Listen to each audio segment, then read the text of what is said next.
Hey, good afternoon. It's Friday, June 26th. Coming to you later today, which is why I said afternoon. Both today and tomorrow morning, I want to focus on an extremely familiar passage of Scripture. You've probably seen it on a wall.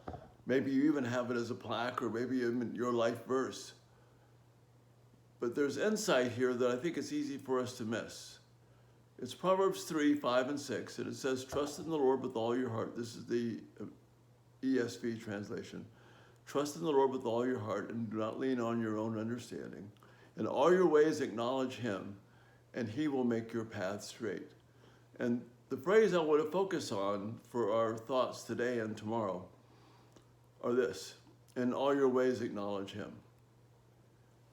And that wording can be almost kind of flippant, like acknowledge like a tip of the hat, or yes, hey God, how are you? I know you're there. But one of the ways we can find out if a word is particularly rich is we look at other translations of the same passage. So the New American Standard and the ESV both use this term acknowledge. The NIV uses the phrase submit to him for acknowledge. The New Living uses the term seek his will, and the Christian Standard Bible says know him. So we can get the idea that the Hebrew here is a very rich word, full of meaning and a lot more than just the tip of the hat.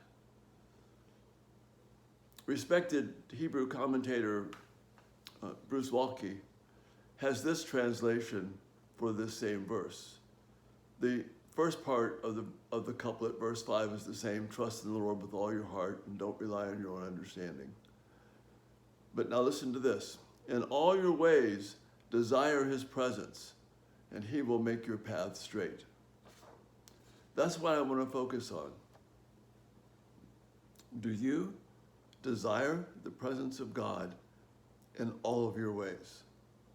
Not just in some ways, not just when we're doing church or when we're reading the Bible or when we're having prayer time, or we want to feel like we want to be close to God. But do we really desire his presence in all of our ways? You see, what Waltke is saying is if we do that, our paths will be straight. We won't stumble like Proverbs 4 talks about. We won't wander around in the darkness because we don't know what makes us stumble. Rather, we will be guided by the full light of Scripture because we are desiring the presence of God with us. Think about this for a minute, how this would transform your life. And tomorrow we're going to have another aspect of this in terms of how we come to fear and how we can defeat fear and worry and anxiety. But today, I'm going to stay focused right here. If you're participating in an area of sinful behavior that you know is wrong, and I don't care if it's anger, I don't if it's you're argumentative, someone is really frustrating to you, or whether it's a particular area of wrong desires and lusts, things that you wish that you could get rid of and stop doing. Do you desire the presence of God in those moments? See what is being called out for us here. In all your ways, desire his presence. There's not a single way where we can desire, where we can think about where it's not appropriate to desire the presence of God. Now, of course, you see, the reality is he's always there. It's, do I long for that presence? I can try and will him away. He won't go anywhere. He's right there. I can't scare him off. That's ridiculous. But will I acknowledge that God's with me?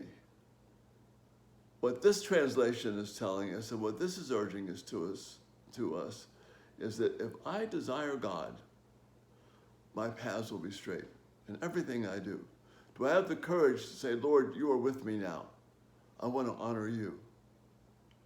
So that anger outburst that you have, that frustration you have with someone else, is that really something you want to be around with God, or or are you fighting the direction from God to be gentle instead of being angry?